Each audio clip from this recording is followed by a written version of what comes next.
PSLG News. This will not be possible without the guidance.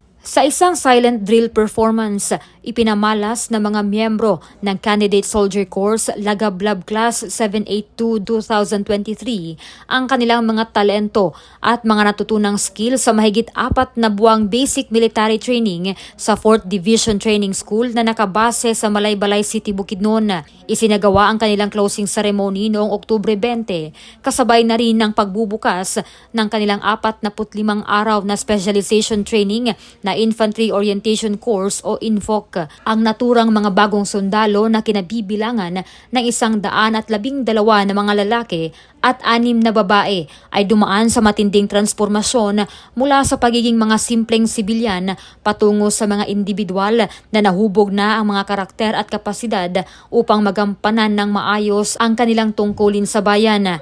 Dinaluhan ang seremonya ni 4th ID Commander Major General Jose Maria R. Cuerpo II kasama ang iba pang 4ID officers, Training Directorate ng 4DTS, mga stakeholders, pamilya at mga kaibigan ng mga bagong sundalo.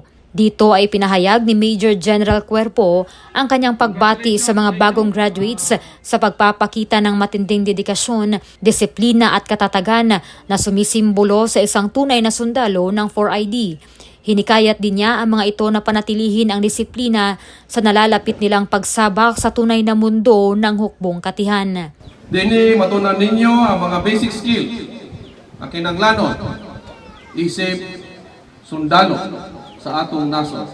Ang inyong training gidesign aron kita magkapare-pareho o pagkaibaw sa atong trabaho. Gihinay-hinay kamo nga gikumpo ni usab aron mahimong usa ka disiplinado o publikong sundalo sa 4th Infantry Division. To our candidate soldiers, let's work together to achieve our given mission. Kaugnay nito, pinasalamatan din ni Major General Cuerpo ang mga pamilya na lubos ang suportang ibinigay sa mga bagong sundalo at umaasang magpapatuloy ang suportang ito habang sila ay nasa serbisyo.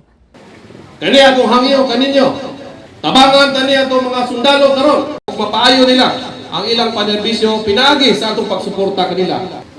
Ilabi na nga kani mga private expected sa ilaha ang paghatag o focus sa ilang trabaho sa pagtabang sa ilang units, asa man ang ilang units, paghimo sa ilang misyon.